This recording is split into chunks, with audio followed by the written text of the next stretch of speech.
ದಿನಾಂಕ 4/12/2025 ಮಹಿಳಾ ಮತ್ತು ಮಕ್ಕಳ ಅಭಿವೃದ್ಧಿ ಇಲಾಖೆ ಶಿವಮೊಗ್ಗ, ಕೃಷಿ ಇಲಾಖೆ ಮತ್ತು ತೋಟಗಾರಿಕೆ ಇಲಾಖೆ ಶಿವಮೊಗ್ಗ ಇವರ ಒಂದು ಸಂಯುಕ್ತ ಆಶ್ರಯದಲ್ಲಿ ಭಾರತೀಯ ಕೃಷಿ ಅನುಸಂಧಾನ ಪರಿಷತ್ ನವದೆಹಲಿ, ಕೆಳದಿ ಶಿವಪ್ಪನಾಯಕ ಕೃಷಿ ಮತ್ತು ತೋಟಗಾರಿಕೆ ವಿಜ್ಞಾನಗಳ ವಿಶ್ವವಿದ್ಯಾಲಯ ಶಿವಮೊಗ್ಗ, ಐಸಿಎಆರ್ ಕೃಷಿ ವಿಜ್ಞಾನ ಕೇಂದ್ರ ಶಿವಮೊಗ್ಗ ಇಲ್ಲಿ ಕೃಷಿ ನಿರತ ಮಹಿಳಾ ದಿನಾಚರಣೆಯನ್ನ ಹಮ್ಮಿಕೊಳ್ಳಲಾಗಿತ್ತು.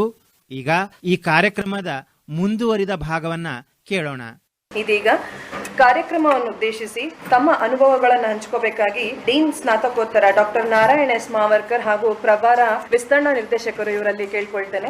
ಎಲ್ಲರಿಗೂ ನಮಸ್ಕಾರ. ನನಗೆ ತುಂಬಾ ಹೆಮ್ಮೆ ಅನಿಸುತ್ತೆ, ಯಾಕಂತಂದ್ರೆ ನಾವೆಲ್ಲ ದಿನಾಚರಣೆಗಳನ್ನ ಆಚರಿಸ್ತಾನೆ ಇರ್ತೀವಿ. ಆದ್ರೆ ಈ ಕೃಷಿ ನಿರತ ಮಹಿಳಾ ದಿನಾಚರಣೆಯನ್ನ ಅದ್ದೂರಿಯಾಗಿ ಆಚರಿಸೋದು ನನಗೆ ತುಂಬಾ ಹೆಮ್ಮೆ ಅನಿಸುತ್ತೆ. ಇತ್ತೀಚಿನ ದಿನಗಳಲ್ಲಿ ಎಲ್ಲ ಕ್ಷೇತ್ರಗಳಲ್ಲಿ ಕೈ ಇಟ್ಟಿರ್ತಕ್ಕಂಥ ವ್ಯಕ್ತಿ ಅಂದ್ರೆ ಮಹಿಳೆಯರು ಅಂತ ಹೇಳಿಕ್ಕೆ ನಾನು ಇಷ್ಟಪಡ್ತೇನೆ. ಪ್ರತಿಯೊಂದು ಅಂಗದಲ್ಲಿ, ಪ್ರತಿಯೊಂದು ಸಂಸ್ಥೆಯಲ್ಲಿ ತಮ್ಮದೇ ಆಗಿರ್ತಕ್ಕಂಥ ಛಾಪನ್ನು ಮೂಡಿಸಿದವರು ಅಂತಂದ್ರೆ ಮಹಿಳೆಯರು. ಗಂಡ್ಮಕ್ಳು ಅಥವಾ ಈ ಪುರುಷರು ಈ ಕೃಷಿ ಕ್ಷೇತ್ರಕ್ಕೆ ಹೋಲಿಸ್ಕೊಂಡ್ಬಿಟ್ರೆ, ಒಟ್ಟು ನಮ್ಮ ಭಾರತ ದೇಶದ ಕಾರ್ಮಿಕ ವರ್ಗ ಅಂತ ತೆಗೆದುಕೊಂಡ್ಬಿಟ್ರೆ ಅದರಲ್ಲಿ 72% ಮಹಿಳೆಯರೇ ಸೇರ್ಕೊಂಡಿದ್ದಾರೆ. ಕೃಷಿ ಪ್ರಧಾನವಾಗಿರ್ತಕ್ಕಂಥ ನನ್ನ ದೇಶದಲ್ಲಿ ಪ್ರಧಾನವಾಗಿರ್ತಕ್ಕಂಥವರೇ ಈ ಗ್ರಾಮೀಣ ಒಂದು ಸಂಸ್ಥೆಯನ್ನು ತೆಗೆದುಕೊಂಡ್ಬಿಟ್ರೆ ಮಹಿಳೆಯರೇ ಅವರ ಮೇಲುಗೈ ಅಂತ ಹೇಳಿಕೆ ಇಷ್ಟಪಡ್ತೀನಿ. ಆದರೂ ಸಹಿತ ಮಹಿಳೆಯರಿಗೆ ತನ್ನದೇ ಆಗಿರ್ತಕ್ಕಂಥ ಒಂದು ಛಾಪನ್ನ ಮೂಡಿಸ್ಲಿಕ್ಕೆ ಆ ಕೃಷಿ ಕ್ಷೇತ್ರದಲ್ಲಿ ಆಗ್ತಾ ಇಲ್ಲ ಅಂತ ಒಂದು ವಿಷಾದನೀಯ ಅಂತ ಹೇಳಿಕೆ ಇಷ್ಟಪಡ್ತೀನಿ. ಯಾಕಂತಂದ್ರೆ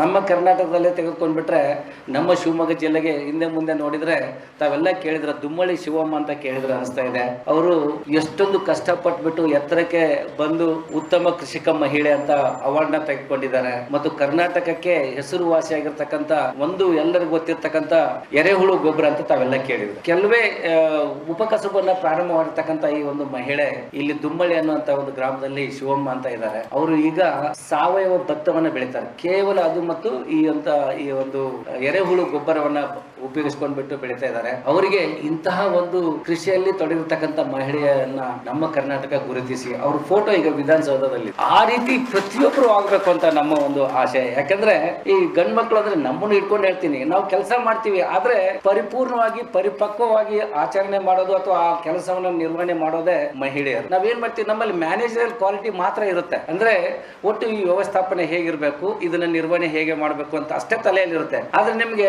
ಈ ನಿರ್ವಹಣೆ ಜೊತೆಗೆ ನಾನು ಇದನ್ನ ಮುನ್ನುಗ್ಗಿಸ್ಕೊಂಡು ಹೇಗೆ ಹೋಗ್ಬೇಕು ಅನ್ನೋದ್ರ ಬಗ್ಗೆ ಪರಿಕಲ್ಪನೆ ಮೂಡೋದೇ ಮಹಿಳೆಯರಲ್ಲಿ ಅಂತ ಹೇಳಿಕ್ ಇಷ್ಟಪಡ್ತೀನಿ. ಮನೆ ಕೆಲಸದಿಂದ ಹೊಲದವರೆಗೆ ಅಂತ, ಈಗ ಹೊಲದಿಂದ ಮನೆಯವರೆಗೆ ಅಂತ ಇತ್ತು ಮುಂಚೆ. ಆದ್ರೆ ಈಗ ಹಾಗಿಲ್ಲ. ನೀವು ನಮ್ಮ ಒಂದು ಅನ್ನದ ಚೀಲವನ್ನು ತುಂಬ್ತಾ ಇರ್ತಕ್ಕಂಥವ್ರು ಮಹಿಳೆಯರೇ ಜಾಸ್ತಿ ಹಾಕ್ಬಿಟ್ಟಿದ್ದಾರೆ. ಸೊ ಹೀಗೆ ಒಂದೊಂದಾಗಿ ಹೇಳ್ಕೊತ ಹೋಗ್ಬಿಟ್ಬಿಟ್ರೆ ಮಹಿಳೆಯರಲ್ಲಿ ಸಂಸ್ಕೃತಿ ಇದೆ ಮತ್ತು ಸಮಾಜವನ್ನ ಹೇಗೆ ಮುನ್ನುಗ್ಗಿಸ್ಕೋಬೇಕು, ಸಮಾಜದಲ್ಲಿ ನಾನು ಹೇಗೆ ಬದುಕಬೇಕು ಅಥವಾ ಸಮಾಜ ನಮ್ಮನ್ನ ಯಾವ ರೀತಿ ನೋಡ್ತಾ ಇರುತ್ತೆ ಅದಕ್ಕೆ ನಾನು ಹೇಗೆ ಸ್ಪಂದಿಸಬೇಕು ಅನ್ನೋದ್ರ ಬಗ್ಗೆ ಪರಿಕಲ್ಪನೆ ಮೂಡಿರೋದೇ ಮಹಿಳೆಯರಲ್ಲಿ ಅಂತ ಜವಾಹರ್ಲಾಲ್ ನೆಹರು ಅವರು ಹೇಳ್ತಾರೆ. ಈ ನಮ್ಮ ಭಾರತದ ಸಂಸ್ಕೃತಿ ಮತ್ತು ಭಾರತದ ಕೃಷಿಯನ್ನು ಮುನ್ನುಗ್ಗಿಸ್ಬೇಕು ಅಂದ್ರೆ ಮಹಿಳೆಯರು ಪ್ರಮುಖ ಪಾತ್ರವನ್ನು ವಹಿಸಬೇಕು, ಪುರುಷರು ಅಲ್ಲ ಅಂತ ಹೇಳ್ಬಿಡ್ತಾರೆ. ಹೊಲ ಗದ್ದೆ ತೋಟಗಳಿಗೆ ಹೋಗೋವರೇ ಪುರುಷರು, ನೀವು ಮಹಿಳೆಯರನ್ನಂತ ಹೇಗೆ ಹೇಳ್ತೀರಾ ಅಂತ ಹೇಳ್ತಾರೆ. ಅವಾಗ ಹೇಳ್ತಾರೆ, ಲೆಕ್ಕಾಚಾರದಲ್ಲಿ ಕೈ ಇಟ್ಟಂತ ಒಳ್ಳೆಯವರು ಅಂತಂದ್ರೆ ಉತ್ತಮರು ಅಂದ್ರೆ ಮಹಿಳೆಯರು ಅಂತ ಹೇಳ್ಬಿಡ್ತಾರೆ.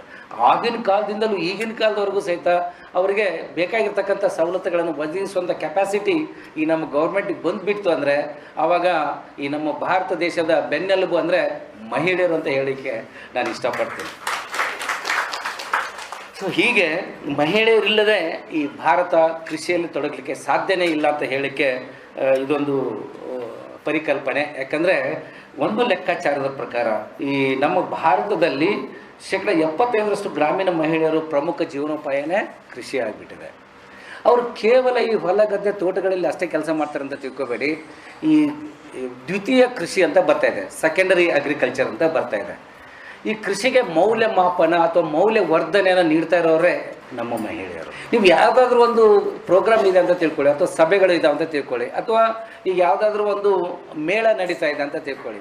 ಮೇಳದಲ್ಲಿ ಯಾವುದಾದ್ರೂ ಒಂದು ಮೌಲ್ಯವರ್ಧನೆಯಲ್ಲಿ ತೊಡಗಿಸಿಕೊಂಡವರು ಅಥವಾ ಹೆಚ್ಚು ನೋಡ್ತಾ ಇರೋದನ್ನೇ ನಾವು ಕೃಷಿ ಮಹಿಳೆಯರನ್ನ. ಈಗ ಉದಾಹರಣೆಗೆ ತೃಣಧಾನ್ಯಗಳ ಒಂದು ಮೌಲ್ಯವರ್ಧನೆ ಇರ್ಬೋದು, ಸಜ್ಜೆ ಇರ್ಬೋದು, ರಾಗಿ ಇರ್ಬೋದು, ಕಿಮ್ಸ್ ಅಂತ ಕರಿತೀವಿ. ಅದೇ ರೀತಿ ಯಾವುದೇ ವಿವಿಧ ಒಂದು ಪಾನಕ ಇರ್ಬೋದು ಅಥವಾ ಈ ಚಿಕ್ಕಿನೇ ಇರ್ಬೋದು, ಶೇಂಗಾದಿಂದ ನಾವು ಚಿಕ್ಕಿ ಮಾಡ್ತಾ ಇರ್ತೀವಿ, ಅವುಗಳನ್ನು ಮಾರಾಟ ಮಾಡಿ ನಾನು ಈ ಒಂದು ಆದಾಯವನ್ನು ತೆಗೆದುಕೊಂಡು ನನ್ನ ಒಂದು ಸಂಸಾರವನ್ನು ಅಥವಾ ನನ್ನ ಮನೆತನವನ್ನು ಮುನ್ನುಗ್ಗಿಸ್ಬೇಕು ಅಂತ ಅವರೇ ಪ್ರಯತ್ನ ಮಾಡ್ತಾ ಇರೋರು ಅಂದರೆ ಮಹಿಳೆಯರು. ಹೀಗೆ ನಾನು ಮಹಿಳೆಯರಿಗೆ ಎಷ್ಟು ವರ್ಣಿಸಿದ್ರು ಮಹಿಳೆಯರಿಗೆ ಪ್ರಾಶಸ್ತ್ಯತೆ ಅಂದರೆ ಈಗ ಸ್ಥಾನಮಾನ ಅಂತ ಕರಿತೀವಿ ನಾವು. ಈಗ ನೋಡಿ, ಎಲ್ಲರೂ ಒಂದು ಈ ಸರ್ವೆ ನಂಬರ್ ಯಾರ ಹೆಸರಲ್ಲಿದೆ ಅಂತಂದರೆ ಪುರುಷರದ ಹೆಸರು ಇರುತ್ತೆ, ಮಹಿಳೆಯರ ಹೆಸರು ತುಂಬ ಕಡಿಮೆ.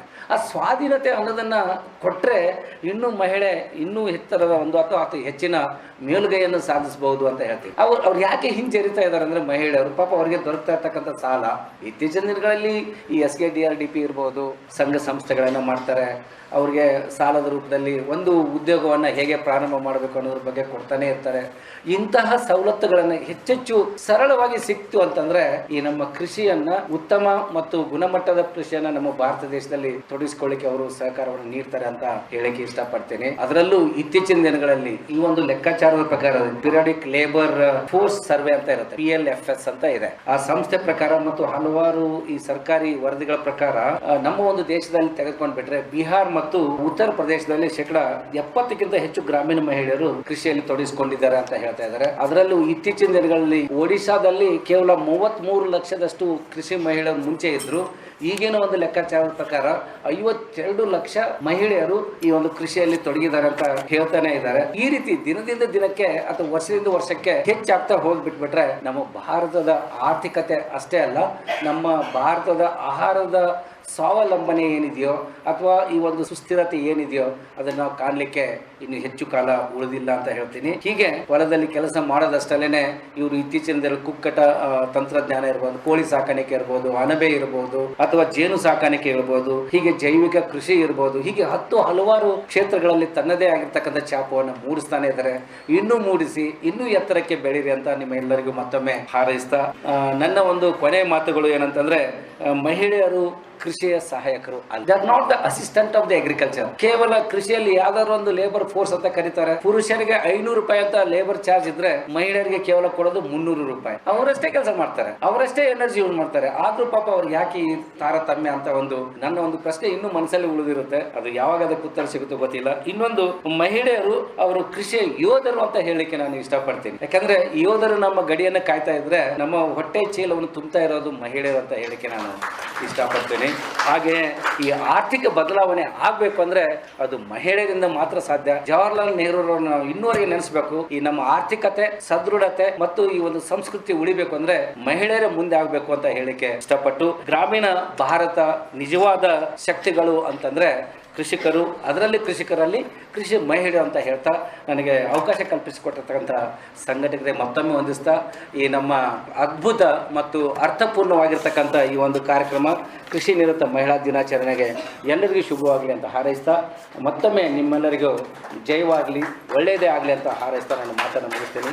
ಜೈ ಹಿಂದ್, ಜೈ ಕರ್ನಾಟಕ. ಕೃಷಿ ನಿರತ ಮಹಿಳೆಯರಿಗೆ ಸಮಾಜದಲ್ಲಿರುವ ಹಕ್ಕುಗಳು ಹಾಗೂ ಜವಾಬ್ದಾರಿಗಳ ಬಗ್ಗೆ ತಿಳಿಸಿಕೊಟ್ಟಂತ ಡಾಕ್ಟರ್ ನಾರಾಯಣ್ ಎಸ್ ಮಾವರ್ಕರ್ ಅವರಿಗೆ ಧನ್ಯವಾದಗಳು. ಇದೀಗ ಶಿವಮೊಗ್ಗ ಜಿಲ್ಲೆಯ ಕೃಷಿ ನಿರತ ಮಹಿಳಾ ಸಾಧಕರಿಗೆ ಸನ್ಮಾನಿಸುವಂತಹ ಸಮಯ. ಮೊದಲಿಗೆ ಶಿವಮೊಗ್ಗದ ದ್ಯಾವಿಗೆರೆ ಗ್ರಾಮದ ಶ್ರೀಮತಿ ಶ್ವೇತಾ ರವರು ಕೃಷಿ ಬೆಳೆಗಳಾದ ಭತ್ತ, ಮೆಕ್ಕೆಜೋಳ ಬೆಳೆದು ಅತ್ಯಧಿಕ ಇಳುವರಿ ಪಡೆಯುತ್ತಿದ್ದಾರೆ. ಜೊತೆಗೆ ಸಾವಯವ ಕೃಷಿಯಡಿ ಕಾಫಿ, ಹಣ್ಣು ಬೆಳೆಗಳಾದ ಸಪೋಟ, ರಾಮ್ಫಲ್ ಹಣ್ಣುಗಳನ್ನು ಬೆಳೆಯುತ್ತಿದ್ದು ಇದರೊಂದಿಗೆ ಹಸು ಮತ್ತು ನಾಟಿ ಕೋಳಿಗಳನ್ನು ಸಹ ಸಾಕುತ್ತಿದ್ದು ಹೆಚ್ಚುವರಿ ಆದಾಯ ಗಳಿಸಿ ತಮ್ಮ ಜೀವನವನ್ನು ಉತ್ತಮವಾಗಿ ನಿರ್ವಹಿಸುತ್ತಾ ಯಶಸ್ವಿ ಕೃಷಿ ಮಹಿಳೆಯಾಗಿ ಹೊರಹೊಮ್ಮಿದ್ದಾರೆ. ಮತ್ತೋರ್ವ ಸಾಧಕ ಕೃಷಿ ಮಹಿಳೆ ಶ್ರೀಮತಿ ಲತಾ ಶಿಕಾರಿಪುರದ ಕೆಂಗೆಟ್ಟೆ ಗ್ರಾಮದವರು ಕೃಷಿ ಮತ್ತು ತೋಟಗಾರಿಕಾ ಬೆಳೆಗಳೊಂದಿಗೆ ಪಶು ಸಾಕಾಣಿಕೆ ಹಾಗೂ ಸ್ವ ಉದ್ಯೋಗದಡಿ ಹಿಟ್ಟಿನ ಗಿರಣಿಗಳನ್ನು ನಡೆಸಿ ಇದರಿಂದ ಅವರ ಪ್ರತಿದಿನದ ಆದಾಯವನ್ನ ಹೆಚ್ಚಿಸಿಕೊಂಡು ಸುಸ್ಥಿರ ಜೀವನವನ್ನ ನಡೆಸುತ್ತಿದ್ದಾರೆ. ಹಾಗೆಯೇ ಸೊರಬ ತಾಲೂಕಿನ ಹೊರಬೈಲು ಗ್ರಾಮದ ಶ್ರೀಮತಿ ಲಲಿತಾ ಈರಪ್ಪ ನಾಯಕ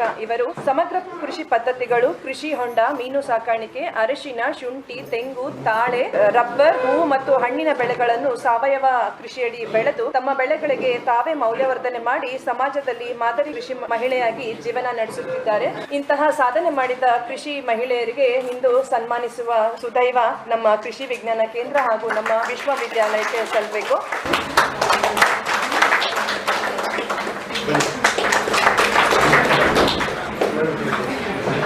ಶಿಬಿರಾರ್ಥಿಗಳು ಚಪ್ಪಾಳೆಯೊಂದಿಗೆ ಮಹಿಳಾ ಸಾಧಕರಿಗೆ ಉತ್ತೇಜಿಸಬೇಕಾಗಿ ವಿನಂತಿ. ಈ ಕೃಷಿ ನಿರತ ಮಹಿಳೆಯರ ಸಾಧನೆಗಳು ತಮ್ಮ ಗ್ರಾಮಕ್ಕಷ್ಟೇ ಸೀಮಿತವಾಗದೆ ನಿಮ್ಮೆಲ್ಲರಿಗೂ ಸ್ಫೂರ್ತಿದಾಯಕವಾಗಲಿ ಅಂತ ಹಾರೈಸ್ತಾ ನಮ್ಮ ಆವರಣದ ಮುಖ್ಯಸ್ಥರು ಹಾಗೂ ಡೀನ್ ರಾದಂತಹ ಡಾಕ್ಟರ್ ತಿಪ್ಪೇಶ್ ರವರನ್ನು ಈ ಕಾರ್ಯಕ್ರಮವನ್ನು ಉದ್ದೇಶಿಸಿ ಮಾತನಾಡಬೇಕಾಗಿ ವಿನಂತಿಸಿಕೊಳ್ತೇನೆ. ನಮ್ಮ ದೇಶದ ಪ್ರಥಮ ಮಹಿಳೆ ಯಾರು ಅಂತ ತಾವು ಹೇಳಬಹುದು. ನಮ್ಮ ದೇಶದ ಅಧ್ಯಕ್ಷರು ಯಾರು? President of India Draupadi Murmu ಅವರನ್ನು ಕೂಡ ನೆನೆಸ್ತಾ, ನೆರೆದಿರುವ ಎಲ್ಲ ಮಹಿಳಾ ಮಣಿಗಳೇ, ಕೆಲವೇ ಸಂಖ್ಯೆಯಲ್ಲಿ ಮಹನೀಯರೇ. ಕೃಷಿಯಲ್ಲಿ ನಿರತರಾಗಿರುವಂತಹ ಮಹಿಳೆಯರು ಒಂದು ರೂರಲ್ ಏರಿಯಾದಲ್ಲಿ ಜಾಸ್ತಿ ಕಾಣ್ತಾರೆ, ಆದ್ರೆ ಈ ಸಿಟಿಗಳಲ್ಲಿ ಅಥವಾ ಅರ್ಬನ್ ಏರಿಯಾದಲ್ಲಿ ತುಂಬಾ ಬೆರಳೆಣಿಕೆ, ತುಂಬಾ ಕಡಿಮೆ.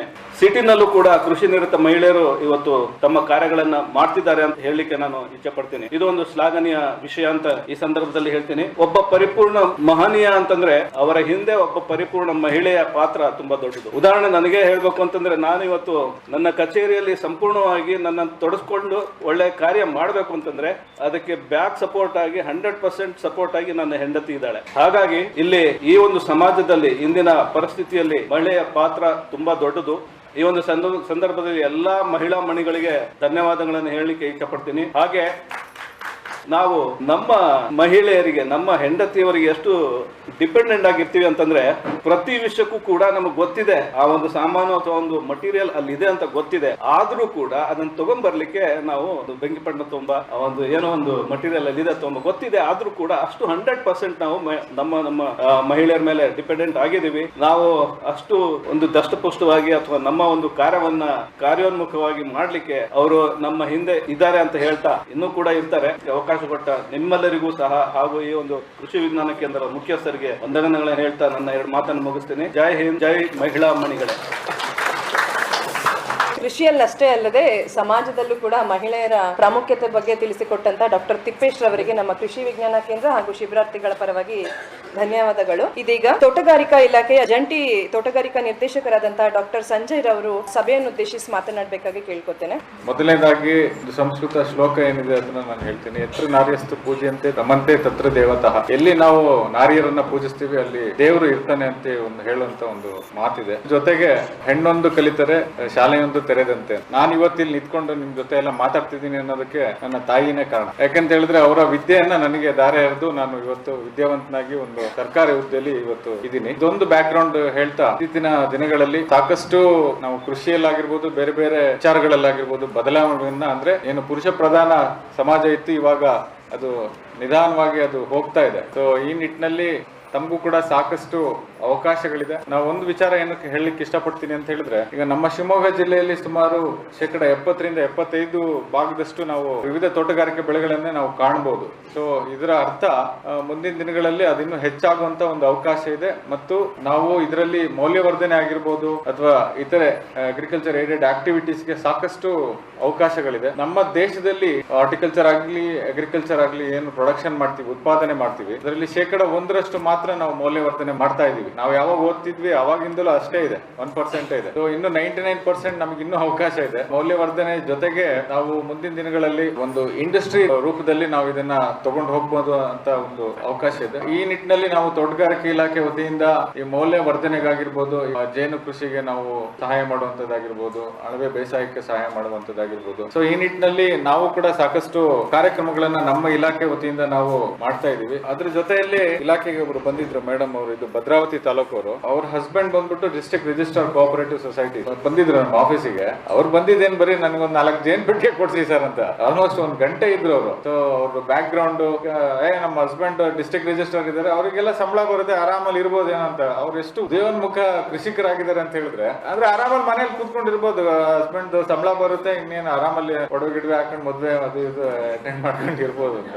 ನಾನು ಯಾಕೆ ಹೇಳಿದೆ ಅಂತ ಹೇಳಿದ್ರೆ, ಅವ್ರಿಗಲ್ಲಿ 22 ಎಕರೆನೋ 24 ಎಕರೆನೋ ಜಮೀನ್ ಇದೆ, ಅಲ್ಲಿ ಕಾರ್ಡಿಯನ್ ಅಂಚಲ್ಲಿದೆ ಆಲ್ಮೋಸ್ಟ್ ಚನ್ನಗಿರಿ ಬಾರ್ಡರ್ ಅಲ್ಲಿ. ಅಗ್ರಿಕಲ್ಚರ್ ಹಾರ್ಟಿಕಲ್ಚರ್ ಟೂರಿಸಂ ಅನ್ನೋ ಒಂದು ಕಾನ್ಸೆಪ್ಟ್ ಇವಾಗ ಭಾರಿ ಚೆನ್ನಾಗಿ ಮುಂದೆ ಬರ್ತಾ ಇದೆ. ಏನಪ್ಪಾ ಅಂತ ಹೇಳಿದ್ರೆ, ಈಗ ಪೇಟೆಲ್ ಇರೋರು ಅಥವಾ ದೊಡ್ಡ ದೊಡ್ಡ ಮೆಟ್ರೋ ಸಿಟೀಸ್ ಅಲ್ಲಿ ಇರೋರಿಗೆ ಈ ಕೃಷಿ ಬಗ್ಗೆ ಸಾಕಷ್ಟು ಅವರಿಗೆ ತಿಳುವಳಿಕೆನೂ ಇರಲ್ಲ, ಅದ್ರ ಬಗ್ಗೆ ಎಕ್ಸ್ಪೋಜರ್ಸ್ ಇರಲ್ಲ. ನಾವು ಇದನ್ನ ಅಗ್ರಿಕಲ್ಚರ್ ಟೂರಿಸಂ ಅಂತ ಹೇಳಿದ್ರೆ, ಈಗ ಎಲ್ಲರ ಹತ್ರನೂ ದುಡ್ಡಿದೆ, ಎಲ್ಲರ ಹತ್ರನೂ ಟೈಮ್ ಇಲ್ಲ, ನೆಮ್ಮದಿನೂ ಇಲ್ಲ. ಸೊ ಅವರಿಗೆ ಇದನ್ನ ಕಂಡ್ಕೊಳಕ್ ಅವ್ರೇನ್ ಮಾಡ್ತಾರೆ ಅಂತ ಹೇಳಿದ್ರೆ, ಈಗ ಹಳ್ಳಿಗಳಿಗೆ ಹೋಗೋದು, ಈ ಟೂರಿಸಂ ಕಾನ್ಸೆಪ್ಟ್ ಅಲ್ಲಿ ನಮ್ಗೆ ಇರುವಂತ ಜಮೀನಲ್ಲೇ ಅವರಿಗೆ ಈ ಗ್ರಾಮೀಣ ಭಾಗದ ಒಂದು ಏನು ಅನುಭವವನ್ನ ಕೊಡೋದಕ್ಕೆ, ನಮ್ಮಲ್ಲಿ ಗದ್ದೆನೇ ಇರ್ಬೋದು ಅಥವಾ ತೋಟನೇ ಇರ್ಬೋದು ಅಥವಾ ಕೋಳಿ ಸಾಕ್ತಿರ್ಬೋದು, ನೀವು ಕುರಿ ಸಾಕ್ತಿರ್ಬೋದು, ಅದನ್ನ ಒಂದು ಎಕ್ಸ್ಪೋಜರ್ ಮಾಡೋದಕ್ಕೆ ಸಾಕಷ್ಟು ಅವಕಾಶ ಇದೆ. ಇದಕ್ಕೆ ಅಗ್ರಿ ಟೂರಿಸಂಗೆ ನಮ್ಮ ಪ್ರವಾಸೋದ್ಯಮ ಇಲಾಖೆಯಲ್ಲಿ ಸಹಾಯಧನಕ್ಕೆ ಅವಕಾಶ ಇದೆ. ಯಾಕಂದ್ರೆ ನಾನು ಟೂರಿಸಂ ಡಿಪಾರ್ಟ್ಮೆಂಟ್ ಅಲ್ಲಿ ಕೆಲಸ ಮಾಡಿರೋದ್ರಿಂದ ಪ್ರವಾಸೋದ್ಯಮ ನೀತಿಯಲ್ಲಿ ಅದಕ್ಕೆ ಸಹಾಯಧನ ಕೊಡೋದಕ್ಕೆ ಅವಕಾಶ ಇದೆ. ಅದರಲ್ಲೂ ಮಹಿಳೆಯರಿಗೆ ಪರ್ಸೆಂಟೇಜ್ ಆಫ್ ಸಬ್ಸಿಡಿ ಜಾಸ್ತಿ ಇದೆ. ಸೊ ಇದೊಂದು ಎಕ್ಸ್ಪ್ಲೋರ್ ಮಾಡಬಹುದು. ತಾವೆಲ್ಲ ಎಂಟರ್ಪ್ರಿನರ್ಸ್ ಆಗಿದ್ರೆ ಆಲ್ರೆಡಿ ಅವಕಾಶಗಳು ನೀವು ಎಕ್ಸ್ಪ್ಲೋರ್ ಮಾಡಿದ್ರೆ ನಿಮ್ಮ ಒಂದು ಕೃಷಿಯನ್ನ ಉದ್ಯಮವಾಗಿ ಇದನ್ನ ಪರಿವರ್ತನೆ ಮಾಡಲು ಸಾಕಷ್ಟು ಸಹಾಯ ಆಗುತ್ತೆ. ಮತ್ತೆ ಇನ್ನೊಂದು ಹೇಳಕ್ ಇಷ್ಟಪಡ್ತೀನಿ, ಯಾಕಂದ್ರೆ ಇನ್ನು ಮುಂದಿನ ದಿನಗಳಲ್ಲಿ ನಮ್ಮ ಕೃಷಿ ಬಿಟ್ಟು ತೋಟಗಾರಿಕೆ ಇನ್ನು ಮುಂಚೂಣಿಗೆ ಹೋಗುವಂತ ಒಂದು ಎಲ್ಲಾ ಲಕ್ಷಣಗಳು, ಯಾಕಂದ್ರೆ ಹೈಯೆಸ್ಟ್ ವ್ಯಾಲ್ಯೂ ಕ್ರಾಪ್ಸ್ ನಮ್ಮ ಹಾರ್ಟಿಕಲ್ಚರ್ ಅಲ್ಲಿ ಇರೋದು, ಜಾಸ್ತಿ ಬೆಲೆ ಇರುವಂತದ್ದು. ಸೊ ಹಾಗಾಗಿ ಅಂದ್ರೆ ಹೆಚ್ಚೆಚ್ಚು ಲಾಭ ಸಿಗೋದಕ್ಕೆ ಜಾಸ್ತಿ ಜನ ರೈತರು ಇವಾಗ ತೋಟಗಾರಿಕೆ ಬೆಳೆಯುತ್ತ ಜಾಸ್ತಿ ಮುಖ ಮಾಡ್ತಾ ಇದ್ದಾರೆ. ಸೊ ಆ ನಿಟ್ಟಿನಲ್ಲಿ ನಿಮ್ಗೆ ಇರುವಂತಹ ಏನು ಜಮೀನ್ ಇದೆ ಅದರಲ್ಲಿ ಇಂಟಿಗ್ರೇಟೆಡ್ ಫಾರ್ಮಿಂಗ್ ಪ್ರಾಕ್ಟೀಸಸ್ ಮಾಡಿದ್ರೆ, ಬರೀ ಒಂದೇ ಬೆಳೆ ಅಡಕೆ ಬೆಳೆ ಬರೀ ಅಡಕೆ ಬೆಳೆಯೋದೇ ಬದಲು ಬೇರೆ ಬೇರೆ ತೋಟಗಾರಿಕೆ ಬೆಳೆಗಳನ್ನ ಹಾಕೊಂಡ್ರೆ ನಿಮ್ಗೆ ಒಂದರಲ್ಲಿ ಲಾಭ ಆದ್ರೆ ಇನ್ನೊಂದ್ರಲ್ಲಿ ಲಾಸ್ ಆಗುವಂತ ಒಂದು ಚಾನ್ಸಸ್ ಇರುತ್ತೆ. ಸೊ ಹಾಗಾಗಿ ಇಂಟಿಗ್ರೇಟೆಡ್ ಫಾರ್ಮಿಂಗ್ ಪ್ರಾಕ್ಟೀಸಸ್ ಮಾಡಿದ್ರೆ ನಿಮ್ಗೆಲ್ಲ ಲಾಭದಾಯಕ, ಒಂದರಲ್ಲಿ ಹೋದ್ರೂ ಕೂಡ ಇನ್ನೊಂದ್ರಲ್ಲಿ ದುಡಿಮೆ ಆಗುವಂತ ಒಂದು ಇದಿರುತ್ತೆ. ನಮ್ಮ ಇಲಾಖೆ ವತಿಯಿಂದ ಏನೇನು ಅವಕಾಶಗಳಿದೆ, ನೀವು ಬೇಕಾದ್ರೆ ನಮ್ಮ ಎಲ್ಲಾ ತಾಲೂಕುಗಳಲ್ಲೂ ತೋಟಗಾರಿಕೆ ಇಲಾಖೆಯ ಕಚೇರಿಗಳಿದೆ, ನೀವು ಅಲ್ಲಿ ಸಂಪರ್ಕ ಮಾಡಬಹುದು. ಪ್ರಮುಖವಾಗಿ ಮೌಲ್ಯವರ್ಧನೆಗೆ ನಾವು ಸಾಕಷ್ಟು ಸಹಾಯವನ್ನು ಕೊಡ್ತೇವೆ. ಅದೇ ರೀತಿಯಲ್ಲಿ ಮುಂದಿನ ದಿನಗಳಲ್ಲಿ ನೀವೆಲ್ಲ ಒಳ್ಳೆ ರೀತಿಯ ಕೃಷಿ ಉದ್ಯಮಗಳಾಗಿ ಅಂತೇಳಿ ನಾನು ಹಾರೈಸ್ತಾ, ಹಾಗೂ ಈ ಕಾರ್ಯಕ್ರಮದ ನಿರೂಪಣೆಯನ್ನ ಡಾಕ್ಟರ್ ಎನ್ ಸುಧಾರಾಣಿ ಅವರು ಬಾರಿ ಸುಂದರವಾಗಿ ಮಾಡ್ತಾ ಇದ್ದಾರೆ. ಯಾಕಂತ ಹೇಳಿದ್ರೆ ಅವರ ಮನೆಯವ್ರು ನಮ್ಮ ಇಲಾಖೆಯಲ್ಲಿ ಸೀನಿಯರ್ ಅಸಿಸ್ಟೆಂಟ್ ಡೈರೆಕ್ಟರ್ ಆಗಿ ಕೆಲಸ ಮಾಡ್ತಿದ್ದಾರೆ, ಅಕ್ಷಯ್ ಅಂತ ಹೇಳಿ. ಮತ್ತೊಮ್ಮೆ ತಮ್ಗೆಲ್ಲ ಶುಭ ಹಾರೈಕೆಗಳನ್ನು ಸಲ್ಲಿಸ್ತಾ ಅವಕಾಶ ಮಾಡಿಕೊಟ್ಟಂತಹ ಎಲ್ಲ ಗೌರವಾನ್ವಿತರಿಗೂ ಹಾಗೂ ಆಯೋಜಕರಿಗೂ ಧನ್ಯವಾದಗಳನ್ನ ಹೇಳ್ತಾ ನನ್ನ ಮಾತುಗಳಿಗೆ ಥ್ಯಾಂಕ್ ಯು.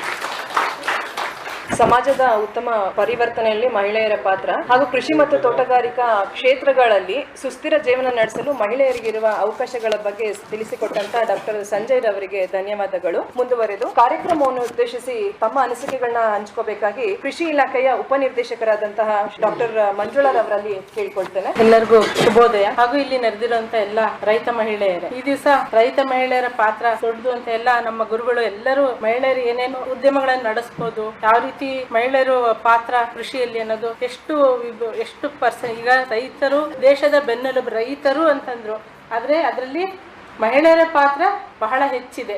ಎಲ್ಲ ಪ್ರತಿಯೊಂದು ಬಿತ್ತನೆ ಬೀಜದಿಂದ ಹಿಡಿದು ಅದನ್ನ ಮಾರುಕಟ್ಟೆಗೆ ತಲುಪಿಸುವವರೆಗೂ ಹೆಣ್ಣು ಮಕ್ಕಳದೇ ಪಾತ್ರ. ಆದ್ರೆ ಹೆಸರು ಮಾತ್ರ ಗಂಡಸರಿಗೆ ಹೆಸರು ಆಗ್ತಾ ಇದೆ. ಈ ನಿಟ್ಟಿನಲ್ಲಿ ಏನು ಅಂತಂದ್ರೆ ಇವತ್ತು ಈ ದಿವಸ ಈ ಒಂದು ರೈತ ಮಹಿಳಾ ದಿನಾಚರಣೆ ಮಾಡಲಿಕ್ಕೆ ಉದ್ದೇಶ ಏನಂದ್ರೆ ಹೆಣ್ಣು ಮಕ್ಕಳಿಗೆ ತಮ್ಮ ಶ್ರಮ ಪಡ್ತಾ ಇದ್ದಾರೆ ಅದನ್ನ ಗುರುತಿಸ್ಬೇಕು, ಅವರಿಗೆ ಗೌರವಿಸ್ಬೇಕು. ಅವ್ರು ಏನು ಮಾಡ್ತಾ ಇರೋ ಕೆಲಸ ಅವ್ರು ಏನು ಅನ್ಕೊಂಡ್ಬಿಟ್ಟಿದ್ದಾರೆ, ಪ್ರತಿನಿತ್ಯ ನಮ್ದು ಇದು ಕೆಲಸ ಅಷ್ಟೇ, ನಾವು ಮಾಡ್ತಾ ಇರಬೇಕು ಅದು ನಮ್ಮ ಕೆಲಸ ಅಂತ. ಬಟ್ ಅದು ನಾವು ಏನು ಶ್ರಮ ಪಡ್ತಾ ಇದೀವಿ ಅದನ್ನು ಗುರುತಿಸ್ತಾ ಇರೋದು. ಈಗ ಇತ್ತೀಚಿನ ದಿನಗಳಲ್ಲಿ ಸರ್ಕಾರ ಈ ಹೆಣ್ಣು ಮಕ್ಕಳಿಗೆ ಗುರುತಿಸಿದ್ರೆ, ಹೆಣ್ಣು ಮಕ್ಕಳಿಗೆ ಪ್ರಾಧಾನ್ಯತೆ ಕೊಟ್ರೆ ಇನ್ನೂ ನಮ್ಮ ದೇಶ ಕೃಷಿಯಲ್ಲಿ ಸದೃಢರಾಗ್ತೀವಿ, ಇನ್ನೂ ನಾವು ದೇಶದಲ್ಲಿ ಗುರುತಿಸ್ಕೊಂತೀವಿ. ಆಮೇಲೆ ಇನ್ನೊಂದು ಏನಂದ್ರೆ ಕನ್ಸಿಸ್ಟೆನ್ಸಿ, ಸಸ್ಟೈನಬಿಲಿಟಿ. ಹೆಣ್ಣು ಮಕ್ಕಳು ಅದರಲ್ಲಿ ಕೈ ಇಟ್ಟರೆ ಅಥವಾ ಅದ್ರ ಪಾತ್ರ ವಹಿಸಿದ್ರೆ ಅಲ್ಲಿ ಸಸ್ಟೈನಬಿಲಿಟಿ ಅಂತೂ ಖಂಡಿತ. ಈಗ ನಾವು ಏನಾದರೂ ಮನೆಯಿಂದ ಗಂಡು ಮಕ್ಕಳು ಏನಾದರೂ ಹೊರಗಡೆ ಹೋಗಿ ಅವ್ರು ಏನಾದರೂ ಹೆಸರು ಮಾಡ್ತಾ ಇದ್ದಾರೆ ಅಂದರೆ ಹಿಂದೆ ಅವ್ರಿಗೆ ಹೆಣ್ಣು ಮಕ್ಕಳು ಸಹಕಾರ ಇದ್ದೇ ಇರುತ್ತೆ. ಇದ್ರೆ ಮಾತ್ರ ಅವರು ಒಂದು ನಿಟ್ಟಿನಲ್ಲಿ ಅವರು ಕೆಲಸ ಇರ್ತಾರೆ, ಹೊರಗಡೆ ಎಲ್ಲ ಅವ್ರು ಕಾಣಿಸ್ತಾ ಇರ್ತಾರೆ. ಆದರೆ ಹಿಂದೆ ಅವರು ಹೆಣ್ಮಕ್ಳು ಪಾತ್ರ ಬಹಳಷ್ಟು ಇರುತ್ತೆ. ಹಾಗಾಗಿ ಹೆಣ್ಮಕ್ಳು ಕೃಷಿ ಕ್ಷೇತ್ರದಲ್ಲಿ ಅಷ್ಟೇ ಅಲ್ಲ, ಎಲ್ಲ ಕ್ಷೇತ್ರದಲ್ಲೂ ಬೆಳೆದಿದ್ದಾರೆ ಅಂತ ನಮ್ಮೆಲ್ಲ ಹಿರಿಯರು ಗುರುಗಳು ಎಲ್ಲರೂ ಹೇಳಿದ್ದಾರೆ, ಎಲ್ಲ ಪಾತ್ರದಲ್ಲಿ ಇದು ಮಾಡಿದ್ದಾರೆ. ಆದರೆ ಈ ದಿವಸ ನಾವು ಹೇಳೋದು ಇಷ್ಟಂದರೆ, ಹೆಣ್ಮಕ್ಳು ಬರೀ ದುಡಿಮೆ ಶ್ರಮ ಮಾಡೋದಕ್ಕೆ ಸೀಮಿತ ಆಗಬಾರ್ದು.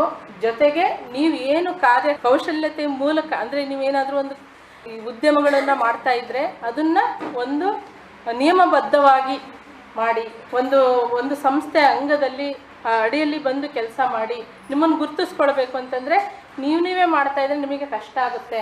ಅದಕ್ಕೆ ಈಗ ಮೇಡಮ್ನಂಥವ್ರು, ಪ್ರತಿಭಾ ಮೇಡಮ್ನಂಥವ್ರು ಸಹಕಾರ ಪಡೆದುಕೊಂಡು ನೀವು ಏನಾದರೂ ಒಂದು ಸಣ್ಣದಾಗಿ ಉದ್ಯಮನ ಮಾಡ್ತಾ ಇದ್ರೆ ಅವರ ಒಂದು ಸಹಕಾರ, ಅಥವಾ ವಿವಿಧ ಸುಮಾರು ಮಹಿಳೆಯರು ಏನು ಫೇಮಸ್ ಇರೋ ಸೆಲೆಬ್ರಿಟಿ ಮಹಿಳೆಸು ಅವರೆಲ್ಲ ಇದು ಮಾಡ್ತಾರೆ. ಮೊನ್ನೆ ನಾಗಲಕ್ಷ್ಮಿ ಚೌಧರಿ ಮೇಡಮ್ ಅವರು ಬಂದಿದ್ರು, ಎಷ್ಟು ಜನ ಮಹಿಳೆಯರು ಬಂದಿದ್ರು ಅಂದರೆ ಅವತ್ತು ನಾವು ಸಭೆಯಲ್ಲಿ ಭಾಗವಹಿಸಿದಾಗ ಸುಮಾರು ನಮಗೆ ಆಶ್ಚರ್ಯ ಆಗೋಯ್ತು. ಇಷ್ಟು ಮಹಿಳೆಯರು ಅಂದರೆ ತಿಳ್ಕೊಂಡಿದ್ದಾರೆ, ಎಷ್ಟು ಮಾಹಿತಿ ಇದೆ ಹೆಣ್ಮಕ್ಳಿಗೆ, ಎಷ್ಟು ಜನ ಹೆಣ್ಮಕ್ಳು ಬಂದು ಅವ್ರ ಹತ್ರ ಮಾಹಿತಿಗಳನ್ನು ಪಡ್ಕೊಂಡ್ರು ಅಂತಂದರೆ ಈಗೆಲ್ಲ ಎಲ್ಲ ಉದ್ಯಮದಲ್ಲೂ ಮಹಿಳೆಯರು ಮುಂದಿದ್ದಾರೆ.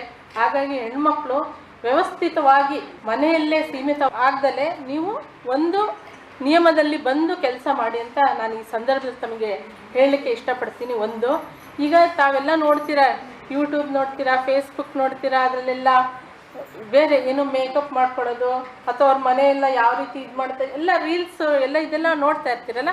ನೀವು ಕೃಷಿಯಲ್ಲಿ ಯಾಕೆ ಮಾಡಬಾರ್ದು? ಅದೇ ರೀತಿ ಕೃಷಿಯಲ್ಲಿ ಹೆಣ್ಮಕ್ಳು ಯಾವ ರೀತಿ, ನಂದು ಒಂದು ಎಕರೆ ಜಮೀನಿದೆ, ಇದರಲ್ಲಿ ನಾನು ಹೈನುಗಾರಿಕೆ ಮಾಡ್ತಾಯಿದ್ದೀನಿ, ನಾನು ಎರೆಹುಳು ಗೊಬ್ಬರ ಮಾಡ್ತಾಯಿದ್ದೀನಿ, ನಾನು ಮನೆಯಲ್ಲಿ ನನ್ನ ಕೈತೋಟ ಮಾಡ್ತಾಯಿದ್ದೀನಿ. ಈ ಥರ ಇನ್ಸ್ಪಿರೇಷನಲ್ ಆಗಿ ನೀವು ಯೂಟ್ಯೂಬಲ್ಲಿ ಯಾಕೆ ಅಪ್ಲೋಡ್ ಮಾಡಬಾರ್ದು? ಅದಕ್ಕೊಂದು ರಿಜಿಸ್ಟ್ರೇಷನ್ ಮಾಡ್ಕೊಂಡು ಅಪ್ಲೋಡ್ ಮಾಡಿಕೊಂಡು ಹೆಣ್ಣು ಮಕ್ಕಳಿಗೆ ಸ್ಫೂರ್ತಿ ಆಗ್ತಾರೆ. ಯಾಕಂತಂದರೆ ಅಂಥವೆಲ್ಲ ನೋಡಿ ತುಂಬ ಸಾಕಷ್ಟು ಮಹಿಳೆಯರು, ಈಗ ಸಾಕಷ್ಟು ಜನ ಹೆಣ್ಮಕ್ಳು ಮಾಯಾಲೋಕ ನೋಡಿದ್ದೀರಾ? ಮಾಯಾಲೋಕ ಅಂತ ಒಬ್ಳು ಹೆಣ್ಮಗಳು ಬರ್ತಾಳೆ ಯೂಟ್ಯೂಬಲ್ಲಿ, ಸಾಕಷ್ಟು ಜನ ಹೆಣ್ಣುಮಕ್ಳು ನೋಡಿರ್ತಾರೆ. ಅವಳು ಏನಿಲ್ಲ, ಅವ್ರ ಮನೇಲಿ ಅವಳು ಅಡುಗೆ ಮಾಡೋದೇನೋ, ಅವಳು ಯಾವ ಥರ ಹಾಸ್ಪಿಟ್ಲಿಗೆ ಕನ್ಸಲ್ಟ್ ಮಾಡ್ತಾಳೆ, ಅವಳು ಯಾವ ಥರ ಕಾರ್ ಡ್ರೈವಿಂಗ್ ಮಾಡ್ತಾಳೆ, ಯಾವ ಥರ ಮಾರ್ಕೆಟಿಗೆ ಹೋಗಿ ಇದು ಮಾಡ್ತಾಳೆ, ಆ ಥರ ಎಲ್ಲ ಬಿಂಬಿಸ್ತಾ ಇದ್ದಾಗ ನೀವು ಕೂಡ ಅಗ್ರಿಕಲ್ಚರು, ನೀವು ತೋಟಗಾರಿಕೆ ಬಗ್ಗೆ ಅಥವಾ ಕೃಷಿ ಮಾಹಿತಿ ಬಗ್ಗೆ ಅಥವಾ ಬೇರೆ ಉದ್ಯಮ ನೀವೇನು ಮಾಡ್ತಾ ಇದ್ದೀರಲ್ಲ ಅದನ್ನೇ ಪಿನ್ ಟು ಪಿನ್ ನೀವು ಮಾಹಿತಿನ ಕೊಡ್ತಾ ಇದ್ದರೆ ನಿಮಗೂ ಒಂದು ಉದ್ಯಮ ಆಗುತ್ತೆ. ಆ ರೀತಿ ಅಂದರೆ ಇನೋವೇಟಿವ್ ಆಗಿ ಹೊಸದಾಗಿ ವಿಚಾರ ಮಾಡಬೇಕು ಅನ್ನೋದು ನಾನು ಈ ಸಂದರ್ಭದಲ್ಲಿ ಹೇಳೋಕ್ಕೆ ಇಷ್ಟಪಡ್ತೀನಿ.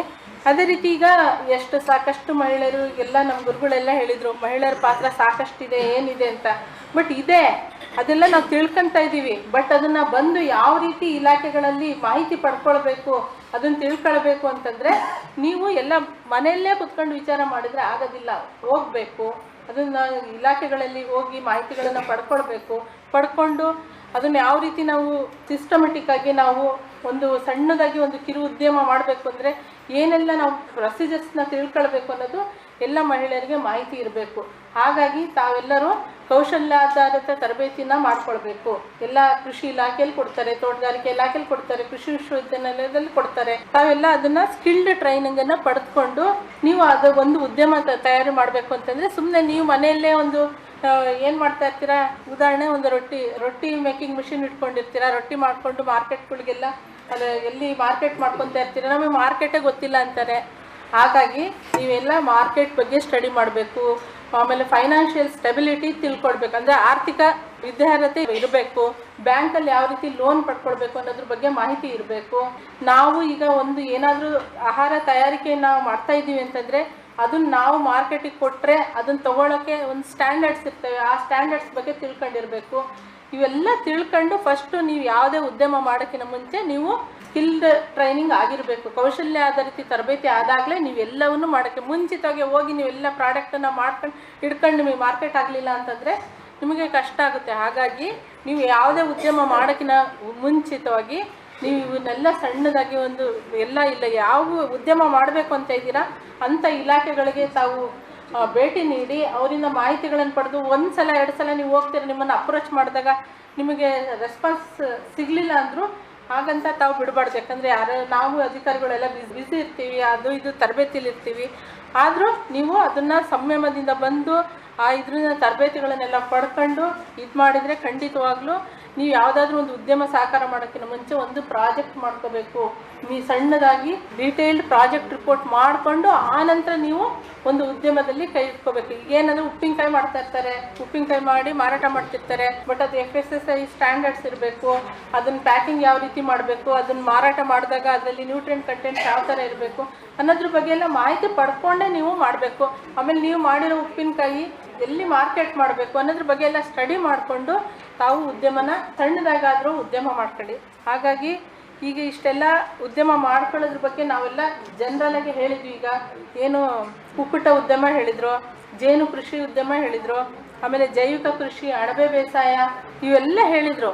ಬಟ್ ಇವನ್ನೆಲ್ಲ ಮಾಡೋಕ್ಕೆ ಏನು ಬೇಕು ಅನ್ನೋದ್ರ ಬಗ್ಗೆ ನಿಮಗೆ ಮಾಹಿತಿ ಇರಬೇಕು. ಈಗ ಅಣಬೆ ಕೃಷಿ ಮಾಡಬೇಕು ಅಂದರೆ ನಿಮ್ಮ ತಲೆಯಲ್ಲಿ ಅಣಬೆ ಕೃಷಿ ಅಷ್ಟೇ, ಅದನ್ನು ಮಾಡಬೇಕು ಅಂದರೆ ಯಾವ ರೀತಿ ಮಾಡಬೇಕು ಅನ್ನೋದ್ರ ಬಗ್ಗೆ ನೀವು ಪೂರ್ಣವಾದ ಮಾಹಿತಿನ ಪಡ್ಕೊಂಡಾಗಲೇ ತಾವು ಒಂದು ಉದ್ಯಮ ಮಾಡಲಿಕ್ಕೆ ಅವಕಾಶ ಸಿಗೋದು. ಹಾಗಾಗಿ ಈ ಒಂದು ವಿಚಾರವಾಗಿ ನಮ್ಮ ಇಲಾಖೆಯಲ್ಲಿ ಮಾವರ್ಕರ್ ಸರ್ ಹೇಳಿದರು, ದ್ವಿತೀಯ ಕೃಷಿ ಅಂತ ಹೇಳಿದರು. ದ್ವಿತೀಯ ಕೃಷಿ ಈಗ ಕೃಷಿ ಅಂತಂದರೆ ಜಮೀನಲ್ಲಿ ತೋಟದಲ್ಲಿ ಕೆಲಸ ಮಾಡೋದಾಯಿತು. ಈಗ ದ್ವಿತೀಯ ಕೃಷಿ ಅಂತಂದ್ರೆ ಏನು? ನಿಮ್ಮ ವಸ್ತುಗಳನ್ನು ಮೌಲ್ಯವರ್ಧನೆ ಮಾಡ್ಕೊಳ್ಳೋಂಥದ್ದು. ಮೌಲ್ಯವರ್ಧನೆ ಮಾಡ್ಕೊಳ್ಳೋದಾದರೆ ಯಾವ ರೀತಿ ಮಾಡ್ಕೊಳ್ಬೇಕು, ಅದನ್ನು ನಾವು ಯಾವ ರೀತಿ ಅಪ್ರೋಚ್ ಮಾಡಬೇಕು, ಅದೆಲ್ಲ ನಿಮಗೆ ಮಾಹಿತಿ ಬೇಕು. ಈಗ ದ್ವಿತೀಯ ಕೃಷಿ ಅಂತಂದರೆ, ಈಗ ನೀವು ಉದಾಹರಣೆ, ಈಗ ಕೆಲವು ಭಾಗದಲ್ಲಿ ಹೆಣ್ಮಕ್ಳು ರೊಟ್ಟಿ ಮಾಡಿ ಮಾರಾಟ ಮಾಡ್ತಾ ಇದ್ದಾರೆ, ಸಂಘ ಸಂಸ್ಥೆಯಿಂದ ಮಾರಾಟ ಮಾಡ್ತಾ ಇದ್ದಾರೆ. ಆದರೆ ವೈಯಕ್ತಿಕವಾಗಿ ಮಾರಾಟ ಮಾಡ್ಕೊಳ್ಬೇಕು ಅನ್ನೋ ಆಸೆ ಇರುತ್ತೆ, ಸಂಘದಿಂದ ಮಾಡಲಿಕ್ಕೆ ಆಸೆ ಇರಲ್ಲ. ಆದರೆ ವೈಯಕ್ತಿಕವಾಗಿ ನಾನು ರೊಟ್ಟಿ ಮಾರಾಟ ಮಾಡಬೇಕು, ಅಥವಾ ಎಣ್ಣೆಗಾಣ ಹಾಕ್ಕೊಳ್ಬೇಕು, ಅಥವಾ ನಾನು ಚಟ್ನಿ ಪುಡಿ ಮಾಡಬೇಕು, ನಾನು ಮಾಡಿ ಅದನ್ನು ಮಾರಾಟ ಮಾಡಬೇಕು, ಅಥವಾ ನಾನು ಜೇನನ್ನು ತೆಗೆದು ಅದನ್ನು ಪ್ಯಾಕಿಂಗ್ ಮಾಡಿ ನಾನು ಇದು ಮಾಡಬೇಕು ಅಂತ ಎಲ್ಲ ಎಷ್ಟೊಂದು ಜನ ಹೆಣ್ಮಕ್ಳಿಗೆ ಹೊಸ ಹೊಸ ವಿಷಯಗಳು ಇರ್ತಾವೆ ತಲೆಯಲ್ಲಿ. ಅದು ಬಟ್ ಯಾವ ರೀತಿ ಮಾಡಬೇಕು ಅನ್ನೋದು ಯಾವ ಹೆಣ್ಮಕ್ಳಿಗೂ ಮಾಹಿತಿ ಇರೋದಿಲ್ಲ. ಹಾಗಾಗಿ ನಮ್ಮ ಇಲಾಖೆಯಲ್ಲಿ, ನಮ್ಮ ಕೃಷಿ ಇಲಾಖೆಯಲ್ಲಿ PMFME ಯೋಜನೆ ಅಂತ, ಅಂದರೆ ಪ್ರಧಾನಮಂತ್ರಿ ಕಿರು ಆಹಾರ ಸಂಸ್ಕರಣಾ ಯೋಜನೆ ಅಂತ ಒಂದು ಯೋಜನೆ ಇದೆ. ಆ ಯೋಜನೆಯಲ್ಲಿ ಹೆಣ್ಮಕ್ಳು ಮ್ಯಾಕ್ಸಿಮಮ್ 1 ಕೋಟಿವರೆಗೂ ನಿಮಗೆ ಸಹಾಯಧನ ಪ್ರಾಜೆಕ್ಟ್ ಮಾಡಿಕೊಂಡ್ರೆ 1 ಕೋಟಿವರೆಗೂ ನಿಮಗೆ ಪ್ರಾಜೆಕ್ಟ್ ಮಾಡ್ಕೊಳಕ್ಕಿರುತ್ತೆ. ನಾವು 30 ಲಕ್ಷದವರೆಗೂ ಸಹಾಯಧನ ಕೊಡ್ತೀವಿ ನಮ್ಮ ಇಲಾಖೆಯಿಂದ. ಅಷ್ಟು ದೊಡ್ಡ ಮಟ್ಟದಲ್ಲಿ ನೀವು ಮಾಡಲಿಲ್ಲ ಅಂದರೂ, ನೀವೇನಾದರೂ ಹೆಣ್ಮಕ್ಳು ನೀವೊಂದು ರೊಟ್ಟಿ ತಯಾರಿ ಮಾಡಿ ನಾವು ಮಾರ್ಕೆಟಿಂಗ್ ಮಾಡಬೇಕು ಅಂತಂದರೆ ನೀವೊಂದು ಪ್ರಾಜೆಕ್ಟ್ ಮಾಡ್ಕೋಬೋದು. ಪ್ರಾಜೆಕ್ಟ್ ಮಾಡಿಸಿ ನಮ್ಮಲ್ಲಿ ಒಬ್ಬರು ರಿಸೋರ್ಸ್ ಪರ್ಸನ್ ಇರ್ತಾರೆ, ನಮ್ಮ ಇಲಾಖೆಯಲ್ಲಿ ಕೃಷಿ ಇಲಾಖೆಯಲ್ಲಿ ಒಬ್ಬರು ರಿಸೋರ್ಸ್ ಪರ್ಸನ್ ಇದ್ದಾರೆ, ಮಂಜುನಾಥ್ ಅಂತ. ಅವ್ರ ಹತ್ರ ಬಂದುಬಿಟ್ಟು ನೀವು ಸಂಘದ ವತಿಯಿಂದ ಅಥವಾ ವೈಯಕ್ತಿಕವಾಗಿ ನೀವು ರೊಟ್ಟಿ ಮೇಕಿಂಗ್ ಮಿಷನ್ನು, ಅಥವಾ ಎಣ್ಣೆಗಾಣ ಮಾಡ್ಕೊತೀರೋ, ಅಥವಾ ಖಾರದ ಪುಡಿ ಮಿಷನ್ನು, ಅಥವಾ ಶಾವಿಗೆ ಮಿಷನ್ನು, ಅಥವಾ ಬೇರೆ ಏನಾದರೂ ಆಹಾರ ಪದಾರ್ಥಗಳ ಒಂದು ಪ್ರಾಜೆಕ್ಟನ್ನು ಮಾಡಿಕೊಂಡು ನೀವು ಬಂದು ನಮಗೆ ಅಂದರೆ ನಿಮಗೆ ಆಸಕ್ತಿ ಇದ್ದರೆ ಬಂದು ಮಾಹಿತಿನ ಪಡ್ಕೊಳ್ಳಿ. ನಿಮಗೇನಂತಂದರೆ, ಈಗ ನೀವು 2 ಲಕ್ಷದ ಪ್ರಾಜೆಕ್ಟ್ ಮಾಡಿದರೆ 1 ಲಕ್ಷ ನಿಮಗೆ ಸಹಾಯಧನ ಸಿಗುತ್ತೆ, 1 ಲಕ್ಷ ನಿಮಗೆ ಲೋನ್ ಮಾಡ್ಕೊಳಕ್ಕಿರುತ್ತೆ. 1 ಲಕ್ಷಕ್ಕೆ ನಿಮಗೆ ಬಡ್ಡಿನ 3 ವರ್ಷದವರೆಗೂ ಬಡ್ಡಿ ಕಟ್ಟಿಸ್ಕೊಂತಾರೆ. 1 ಲಕ್ಷಕ್ಕೆ 1 ಲಕ್ಷ ಸಹಾಯಧನ ಕೊಡ್ತಾರೆ. ಈಗ ನಿಮಗೆ 2 ಲಕ್ಷದ ಮೆಟೀರಿಯಲ್ ಹಾಕಂತೀರ ಅಂದರೆ 1 ಲಕ್ಷದ ಸಹಾಯಧನ ಕೊಡ್ತೀವಿ, 1 ಲಕ್ಷ ನಿಮಗೆ ಬಿಡ್ತೀವಿ, 1 ಲಕ್ಷ ನೀವು ಲೋನ್ ಕಟ್ಟಬೇಕಾಗುತ್ತೆ. ಆ 1 ಲಕ್ಷಕ್ಕೆ ನಿಮಗೆ ರೇಟ್ ಆಫ್ ಇಂಟ್ರೆಸ್ಟ್ ಕೂಡ ಕಡಿಮೆ ಇರುತ್ತೆ. 3 ವರ್ಷದವರೆಗೂ ನಿಮಗೆ ಇದಿರುತ್ತೆ. ನೀವು ಉದ್ಯಮ ಮಾಡ್ಕೊಂತ ಅವರಿಗೆ ಇದು ಮಾಡ್ಬೋದು. ನೀವು ಏನಾದರೂ ಎಣ್ಣೆಗಾಣ ಹಾಕ್ಕೊಳ್ತೀರಾ ಅಂದ್ಕೊಳ್ಳಿ, ನೀವು ಅದು ಒಂದು ಸ್ಟ್ರಕ್ಚರ್ಸು ಏನಾದರೂ ನಿಮ್ಮ ಮನೆಯಲ್ಲೇ ಇದ್ದರೆ ನೀವು ಮಾಡ್ಕೋಬೋದು. ಇಲ್ಲಾಂದರೆ ಸ್ಟ್ರಕ್ಚರ್ ಮಾಡ್ಕೊಳ್ಳೋದಕ್ಕೂ ಪ್ರಾಜೆಕ್ಟ್ ಮಾಡಿಕೊಡ್ತಾರೆ. ನಿಮಗೆ ಹೆಚ್ಚು ಕಡಿಮೆ ನೀವು 30 ಲಕ್ಷದವರೆಗೂ ನೀವು ಪ್ರಾಜೆಕ್ಟ್ ಮಾಡಿಕೊಂಡ್ರೆ ನಿಮಗೆ 15 ಲಕ್ಷ ನಿಮಗೆ ಸಹಾಯಧನ ಸಿಗುತ್ತೆ. ನಿಮ್ಮ 15 ಲಕ್ಷಕ್ಕೆ ನೀವು ಲೋನ್ ಮಾಡ್ಕೊಳ್ಳೋಕ್ಕೆ ಅವಕಾಶ ಇರುತ್ತೆ. ಎಲ್ಲ ರೀತಿಯ ಪ್ರಾಡಕ್ಟು, ಎಣ್ಣೆಗಾಣ ಹಾಕ್ಕೊಳ್ಬೋದು, ಅಥವಾ ಹಿಟ್ಟಿನ ಗಿರಣಿ ಮಾಡ್ಕೊಳ್ಬೋದು, ಅಥವಾ ನೀವು ರೊಟ್ಟಿ ಮೇಕಿಂಗ್ ಮಿಷನ್ ಹಾಕ್ಕೋಬೋದು, ಅಥವಾ ಸುವಾಸನೆ ಅಡಿಕೆ ಮಾಡ್ಕೊಳ್ಳೋ, ಈಗ ಎಲ್ಲ ಅಡಿಕೆ ಪ್ರಾಡಕ್ಟ್ ಎಲ್ಲ ಮಾಡ್ತಾ ಇದ್ದಾರೆ. ಸುವಾಸನೆ ಅಡಿಕೆ ಮಾಡಿ ಪ್ಯಾಕಿಂಗ್ ಮಾಡಿ ಮದುವೆ ಮನೆಗಳಲ್ಲೆಲ್ಲ ಮಾರಾಟ ಮಾಡಲಿಕ್ಕೆ ಅಂತ ಒಂದು ಇದನ್ನು ಸಿಗುತ್ತೆ ನಿಮಗೆ. ಅದು ಮಾಡ್ಕೊಳ್ಳೋದಕ್ಕೆ ಎಂಥ ಮಿಷನ್ಗಳು ಬೇಕು, ಎಲ್ಲ ರೀತಿ ನಿಮ್ಮ ತಲೆಯಲ್ಲಿ ಏನಿದೆ, ಎಂಥದ್ದು ಪ್ರಾಡಕ್ಟ್ ಮಾಡಬೇಕು ಅಂತ ನಿಮ್ಮ ಇದರಲ್ಲಿದ್ದರೆ ಅದಕ್ಕೆ ಏನೇನು ಮಿಷನ್ ಬೇಕಾಗುತ್ತೆ ಇಂಥವೆಲ್ಲ ತಿಳ್ಕೊಂಡು ಪ್ರಾಜೆಕ್ಟ್ ನೀವು ಏನಾದರೂ ಇದ್ದರೆ ನಮ್ಮ ಇಲಾಖೆಯಲ್ಲಿ ಬಂದರೆ ನಿಮಗೆ ಮಾಹಿತಿನ ಕೊಡ್ತೀವಿ. ಅದ್ರ ಬಗ್ಗೆ ಸಾಕಷ್ಟು ಮಾಹಿತಿ ಇದೆ. ಇಲ್ಲಿವರೆಗೂ ನಾವು ಶಿವಮೊಗ್ಗ ಜಿಲ್ಲೆಯಲ್ಲಿ ಸುಮಾರು 350 ಜನ ಫಲಾನುಭವಿಗಳಿಗೆ ಈ ಒಂದು ಸೌಲಭ್ಯನ ಕಲ್ಪಿಸ್ಕೊಟ್ಟಿದ್ದೀವಿ. ತಾವು ಕೂಡ ಇದರಲ್ಲಿ ಯಾರಾದರೂ ಮಹಿಳೆಯರು, ಯಾಕಂದರೆ ಇವತ್ತು ಮಹಿಳೆಯರು ಇದನ್ನು ಮನೆಯಲ್ಲೇ ಮಾಡ್ಕೊಳ್ಳೋಂಥ ಅವಕಾಶ ಇದೆ, ನೀವು ಇದ್ರ ಸಹಾಯಧನೂ ಪಡ್ಕೊಳ್ಳೋಂಥ ಅವಕಾಶ ಇದೆ. ದಯವಿಟ್ಟು ಇದು ಬಂದು ಇದ್ರ ಮಾಹಿತಿನ ಪಡ್ಕೊಳ್ಳಿ ಅಂತೇಳಿ ಹೇಳಲಿಕ್ಕೆ ಇಷ್ಟಪಡ್ತೀನಿ. ಅದೇ ರೀತಿ ಸೆಕೆಂಡರಿ ಅಗ್ರಿಕಲ್ಚರ್, ದ್ವಿತೀಯ ಕೃಷಿ ಅಂತ ಹೇಳಿದ್ರಲ್ಲ, ಅದರಲ್ಲೂ ಕೂಡ ನಮ್ಮಲ್ಲಿ ಸಹಾಯಧನ ಕೊಡಲಿಕ್ಕೆ ಅವಕಾಶ ಇದೆ. ಯಾರಾದರೂ ಕುರಿ ಉದ್ಯಮ, ಸಣ್ಣದ ಮಟ್ಟದಲ್ಲಿ ಕುರಿ ಉದ್ಯಮ, ಅಥವಾ ಮಿನಿ ರೈಸ್ ಮಿಲ್ಲು, ಅಥವಾ ಹಿಟ್ಟಿನ ಗಿರಣಿಗಳು, ಇವನ್ನೆಲ್ಲ ಮಾಡ್ಕೊಳ್ಳೋಕ್ಕೆ ನಿಮ್ಮ ಸಂಘದ ವತಿಯಿಂದ ಏನಾದರೂ ಮಾಡ್ಬೋದು, ಅಥವಾ ನೀವು ವೈಯಕ್ತಿಕನಾದರೂ ಮಾಡ್ಕೊಳ್ಬೋದು. ಇದಕ್ಕೂ ಕೂಡ ನಮ್ಮಲ್ಲಿ ಸಹಾಯಧನ ಇದೆ. ಆಮೇಲೆ ಇವೆಲ್ಲ ನಮಗೆ ಸಹಾಯಧನ ಇದೆ ಅಂದರೆ ನೀವು ಹೇಳಿದ ತಕ್ಷಣ ಅದಕ್ಕೆಲ್ಲ ಲೋನ್ ತೊಗೊಳ್ಬೇಕು, ಅದೆಲ್ಲ ಇದು ಪ್ರಾಜೆಕ್ಟ್ಸ್ ಎಲ್ಲ ಮಾಡಬೇಕು, ಅದಕ್ಕೆಲ್ಲ ನಿಮಗೆ ಮಾಹಿತಿ ಕೊಡಲಿಕ್ಕೆ ನಮ್ಮಲ್ಲಿ ರಿಸೋರ್ಸ್ ಪರ್ಸನ್ಸ್ ಇರ್ತಾರೆ. ನೀವು ಕಾಂಟ್ಯಾಕ್ಟ್ ಮಾಡ್ಬೋದು. ನಿಮ್ಮ ಸಂಘದ ವತಿಯಿಂದ ಬಂದು ನೀವು ಕಾಂಟ್ಯಾಕ್ಟ್ ಮಾಡಿದರೆ ನಿಮಗೆ ಖಂಡಿತವಾಗ್ಲೂ ಮಾಹಿತಿನ ಕೊಡ್ತೀವಿ ನಮ್ಮ ಇಲಾಖೆಯಿಂದ. ಅದೇ ರೀತಿ ಈಗ ನಿಮಗೆ ಇದ್ರ ಬಗ್ಗೆ ಎಲ್ಲ ಸ್ಕಿಲ್ಡ್ ಟ್ರೈನಿಂಗು, ಈಗ ಕೌಶಲ್ಯ, ಇವತ್ತು ಯೂನಿವರ್ಸಿಟಿಯವರು ತರಬೇತಿ ಮಾಡ್ತಾ ಇದ್ದಾರೆ. ಅದೇ ರೀತಿ ನಮ್ಮಲ್ಲೂ ಆತ್ಮ ಯೋಜನೆ, ಕೇಂದ್ರ ಸರ್ಕಾರದಿಂದ ಆತ್ಮ ಯೋಜನೆ, ಅಗ್ರಿಕಲ್ಚರ್ ಟೆಕ್ನಾಲಜಿ ಮ್ಯಾನೇಜ್ಮೆಂಟ್ ಏಜೆನ್ಸಿ ಅಂತೇಳಿ, ಕೃಷಿ ತಂತ್ರಜ್ಞಾನ ನಿರ್ವಹಣಾ ಸಂಸ್ಥೆ ಅಂತ ಕೇಂದ್ರ ಸರ್ಕಾರದ ಈ ಯೋಜನೆ ಅಡಿಯಲ್ಲಿ ರೈತ ಮಹಿಳೆಯರಿಗೆ ರೈತ ಶಕ್ತಿ ಅಂದರೆ, ಈಗ ಮಹಿಳೆಯರು ಈಗ ಸುಮ್ಮನೆ ಅವರು ಸಂಘಗಳನ್ನು ಮಾಡ್ಕೊಂಡಿರ್ತಾರೆ, ಅದರಲ್ಲಿ ದುಡ್ಡನ್ನು ರೊಟೇಷನ್ ಮಾಡ್ಕೊತಾರೆ. ಅಂಥ ಸಂಘಗಳು ಮುಂದೆ ಬಂದು ನಾವೇನಾದರೂ ಕೃಷಿ ಇಲಾಖೆಯಿಂದ ನಮಗೆ ತರಬೇತಿ ಕೊಡಿ, ಈ ಉದ್ಯಮದ ಬಗ್ಗೆ ನಮಗೆ ತರಬೇತಿ ಕೊಡಿ ಅಂದರೆ ಖಂಡಿತವಾಗ್ಲೂ ಅದ್ರ ಬಗ್ಗೆ ನಾವು ತರಬೇತಿನ ಕೊಡ್ತೀವಿ. ಕೆಪಾಸಿಟಿ ಬಿಲ್ಡಿಂಗು, ಕೌಶಲ್ಯ ಆಧಾರಿತ ತರಬೇತಿ ಕೊಡಲಿಕ್ಕೂ ನಮ್ಮಲ್ಲಿ ಅವಕಾಶ ಇದೆ. ಇನ್ನೊಂದು ಏನು ವಿಷಯ ಅಂದರೆ agri tourism sir Sanjay sir ಹೇಳಿದರು. ಅಗ್ರಿ ಟೂರಿಸಮ್ ನಾವು ಸಾಕಷ್ಟು ಜನ ರೈತರು ಅವರೆಲ್ಲ ಸಾಕಷ್ಟು ಈಗ ಪ್ರತಿಭಾ ಮೇಡಮ್ ಅಂತಾರೋ ಇವರು ಇದನ್ನು ನಾವು ಅಗ್ರಿ ಟೂರಿಸಮ್ನ ಮಾಡ್ಬೋದು. ಈಗ ಜನಕ್ಕೆ ಏನಾಗಿದೆ ಅಂದರೆ ಪ್ಯಾಷನ್ ಆಗಿಬಿಟ್ಟಿದೆ, ಎಲ್ಲ ಹತ್ರ ವೆಹಿಕಲ್ ಇದೆ, ಎಲ್ಲ ಹೋಗ್ಬೋದು, ಎಲ್ಲ ನೋಡ್ಬೋದು. ಈಗ ಪ್ಲೇಸಸ್ ಎಲ್ಲ ನೋಡಿ ಎಲ್ಲ ಬಿಟ್ಬಿಟ್ಟಿದೆ. ಈಗ ಏನಾದರೂ ಹೊಸದಾಗಿ ನೋಡಬೇಕು ಅಂದರೆ ಕೃಷಿ ತೋಟಗಾರಿಕೆ ಕ್ಷೇತ್ರಕ್ಕೆ ಹೋಗಿ ರೈತರು ವಿಭಿನ್ನವಾಗಿ ಅವರು ಬೆಳೆಗಳನ್ನು ಬೆಳೆದಿದ್ದಾರೆ. ಅದನ್ನು ನೋಡಿದ್ರೆ ನಿಮಗೆ ನಿಜವಾಗ್ಲೂ ಖುಷಿ ಆಗುತ್ತೆ, ಇನ್ಸ್ಪಿರೇಷನ್ ಸಿಗುತ್ತೆ. ಅಂಥವನ್ನು ಮಾಡಲಿಕ್ಕೆ ನಿಮಗೆ ಅವಕಾಶ ಇದೆ. ಅದು ಬಿಟ್ಟು ನಮ್ಮ ಇಲಾಖೆಯಲ್ಲಿ ಸಾಕಷ್ಟು ಯೋಜನೆಗಳಿದ್ದಾವೆ. ಕೃಷಿ ಇಲಾಖೆಯಲ್ಲಿ ರೈತ ಮಹಿಳೆಯರಿಗೆ ತಮಗೆಲ್ಲರಿಗೂ ಗೊತ್ತಿದೆ, ನಿಮ್ಮ ಯಜಮಾನರುಗಳು ಅಷ್ಟೇ ನಮ್ಮ ರೈತ ಸಂಪರ್ಕ ಕೇಂದ್ರಗಳಿಗೆ ಬರ್ತಾರೆ, ಬಂದು ಬಿತ್ತನೆ ಬೀಜ ತಗೊಂಡು ಹೋಗ್ತಾರೆ. ಗೊತ್ತಿದೆಯಾ ನಿಮ್ಗೆಲ್ಲರಿಗೂ? ಕೃಷಿ ರೈತ ಸಂಪರ್ಕ ಕೇಂದ್ರ ಇರೋದು ಗೊತ್ತಿದೆಯಾ? ಬರೀ ಗಂಡ್ಮಕ್ಳು ಬರಬಾರ್ದು, ಹೆಣ್ಮಕ್ಳು ಬರಬೇಕು ರೈತ ಸಂಪರ್ಕ ಕೇಂದ್ರಗಳಿಗೆ. ಬಂದು ನಮ್ಮಲ್ಲಿ ಏನು ಸೌಲಭ್ಯಗಳಿದೆ, ನಮಗೆ ಹೆಣ್ಮಕ್ಳು ಬಂದರೆ ನಾವು ಹಿಡ್ಕೊಂಡ್ಬಿಡ್ತೀವಿ ಮಾಹಿತಿ ಏನಾದರೂ ಕೊಡಲಿಕ್ಕೆ. ಆದರೆ ಏನು ಮಾಡ್ತಾರೆ, ಮನೇಲಿ ಕೆಲಸ ಇರುತ್ತದೆ, ಎರಡು ಕಡೆ ನಿಭಾಯಿಸ್ಬೇಕಲ್ಲ, ಮನೆಯಲ್ಲೂ ನೋಡಬೇಕು, ಜಮೀನಲ್ಲೂ ನೋಡಬೇಕು. ಇದೇ ನಮ್ಮ ಹೆಣ್ಮಕ್ಳು ಇರೋ ಒಂದು ಮಾನಸಿಕವಾಗಿ ನಾವು ಎಷ್ಟು ಸದೃಢರಾಗಿದ್ದೀವಿ ಅಂತಂದರೆ, ನಾವು ಎಲ್ಲದನ್ನು ಬ್ಯಾಲೆನ್ಸ್ ಮಾಡಬೇಕು. ನಾವು ಕಚೇರಿನೂ ಬ್ಯಾಲೆನ್ಸ್ ಮಾಡಬೇಕು, ಮನೆಯೂ ಬ್ಯಾಲೆನ್ಸ್ ಮಾಡಬೇಕು, ಹೊರಗಡೆ ಎಲ್ಲರಂತೆಯೂ ಇರಬೇಕು. ಇವೆಲ್ಲ ಮಾಡಬೇಕು ಅಂದರೆ ನಮ್ಮ ಮನೋಬಲ ಎಷ್ಟು ಸದೃಢವಾಗಿರುತ್ತೆ ಇರಬೇಕು. ಹಾಗಾಗಿ ಮೇಡಮ್ ಹೇಳ್ದಂಗೆ ನಮಗೆ ವಯಸ್ಸಿಲ್ಲ, ನಮಗೆ ರಿಟೈರ್ಮೆಂಟ್ ಇಲ್ಲ, ಕಚೇರಿಯಲ್ಲಿ ರಿಟೈರ್ಮೆಂಟ್ ಆದರೆ ಮನೇಲಿ ರಿಟೈರ್ಮೆಂಟ್ ಇಲ್ಲ. ಹಾಗಾಗಿ ನಮಗೆ ನಿರಂತರ ಇದಕ್ಕೆ ನಾವು ಸ್ಫೂರ್ತಿದಾಯಕ, ನಮಗೆ ನಾವೇ ಸ್ಫೂರ್ತಿಯಾಗಿದ್ದು ನಾವು ಕೆಲಸ ಮಾಡ್ಕೊತ ಹೋದರೆ ಖಂಡಿತವಾಗ್ಲೂ ಆಗುತ್ತೆ. ಹಾಗಾಗಿ ನಮ್ಮ ಇಲಾಖೆಯಲ್ಲಿ ಇನ್ನೊಂದು ಕೃಷಿ ಸಂಸ್ಕರಣೆ ಯೋಜನೆ ಅಂತಿದೆ. ಈ ಯೋಜನೆ ಅಡಿಯಲ್ಲೂ ಕೂಡ ನಮ್ಮಲ್ಲಿ ರೈತ ಮಹಿಳೆಯರಿಗೆ ಏನು ಹಿಟ್ಟಿನ ಗಿರಣಿ ತಗೊಳ್ಳಿಕ್ಕೆ ಅವಕಾಶ ಇದೆ, ಎಣ್ಣೆಗಾಣ ತಗೊಳ್ಳಿಕ್ಕೆ ಅವಕಾಶ ಇದೆ. ಆಮೇಲೆ ಇವೆರಡೂ ನಮ್ಮಲ್ಲಿ ಅವಕಾಶ ಇದೆ ಕೃಷಿ ಸಂಸ್ಕರಣೆ ಯೋಜನೆಯಲ್ಲಿ. ಯಾರಾದರೂ ಹೆಣ್ಮಕ್ಳು ಬಂದು ಇದು ಮಾಡಿದರೆ ಹೋಬಳಿ ಮಟ್ಟದಲ್ಲಿ ರೈತ ಸಂಪರ್ಕ ಕೇಂದ್ರ ಇರುತ್ತೆ, ಅಲ್ಲೋಗಿ ನಮ್ಮ ಕೃಷಿ ಅಧಿಕಾರಿಗಳಿಗೆ ಭೇಟಿ ಮಾಡಿ ಮಾಹಿತಿನ ಪಡ್ಕೊಳ್ಬೋದು ಅಂತ ಹೇಳ್ತಾ, ಸಾಕಷ್ಟು ವಿಷಯಗಳು ಹೆಣ್ಮಕ್ಳಿಗೆ ನಮ್ಮ ಎಲ್ಲ ಹಿರಿಯರು ಎಲ್ಲ ಹೇಳಿದ್ದಾರೆ. ನಮ್ಮ ಇಲಾಖೆ ಯೋಜನೆಗಳ ಬಗ್ಗೆ ನಾನು ಸ್ವಲ್ಪನೇ ಮಾಹಿತಿನ ತಮಗೆ ನೀಡಿದ್ದೀನಿ. ಏನಾದರೂ ಇದ್ರೆ ಕೃಷಿ ಇಲಾಖೆಗೆ ಬಂದು ಮಾಹಿತಿನ ಪಡ್ಕೊಳ್ಬೇಕು ಅಂತ ಹೇಳ್ತಾ, ನನಗೆ ಈ ಒಂದು ವೇದಿಕೆಯಲ್ಲಿ ಮಾತಾಡೋಕ್ಕೆ ಅವಕಾಶ ಮಾಡಿಕೊಟ್ಟಂಥ ನನ್ನ ಎಲ್ಲ ಗುರುಗಳಿಗೆ ಹಾಗೂ ರೈತ ಮಹಿಳೆಯರಿಗೆ ಧನ್ಯವಾದ ಹೇಳ್ತಾ ನನ್ನ ಮಾತು ಮುಗಿಸ್ತೀನಿ. ಧನ್ಯವಾದಗಳು.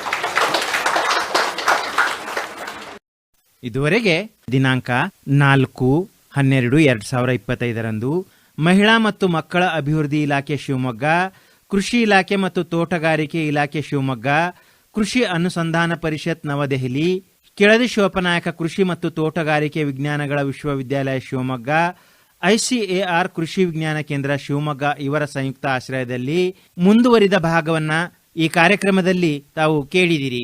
ಇದು ಭದ್ರಾವತಿ ಆಕಾಶವಾಣಿ ಕೇಂದ್ರದಿಂದ ಮೂಡಿಬಂತು.